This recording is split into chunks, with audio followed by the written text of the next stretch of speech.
जी बिल्कुल ऐसा ही है कि मुल्क भर की तरह जमालपुर में भी यौम अशूर नहायत ही अक़ीदत और एहतराम के साथ मनाया जा रहा है। यहाँ पर सिक्योरिटी के फुल प्रूफ इंतज़ाम हैं, इंतज़ामिया की तरफ से मुकम्मल सपोर्ट किया जा रहा है। यहाँ पर हमारे साथ आशिक रसूल, आशिक अहले बैत मौजूद हैं, मज़ीद उनसे पूछते हैं। जी बताइएगा। इंसान को बेदार तो हो लेने दो, हर कौम पुकारेगी हमारे हैं हुसैन। मौला इमाम हुसैन अलैहिस्सलाम की याद में अज़ादारान इमाम हुसैन अलैहिस्सलाम जंजीर ज़नी, मातमदारी और जुलूस निकाल रहे हैं।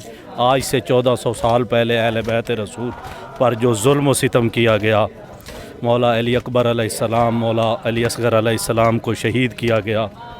यज़ीद कल भी मुर्दाबाद था, यज़ीद आज भी मुर्दाबाद है। हुसैन कल भी ज़िंदाबाद था, हुसैन आज भी ज़िंदाबाद है। आमिर सजाद, सच बोल न्यूज़, जमालपुर।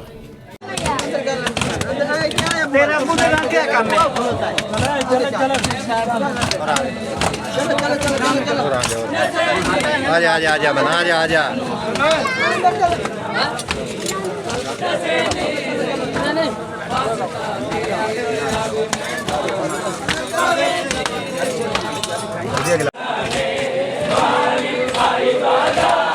भाई और ना तेरा काम नहीं देखना कुछ सारे मुंह में होते हैं, जमा तो करना ऐसा चलना गाड़ी ना गाड़ी की जिंदगी देख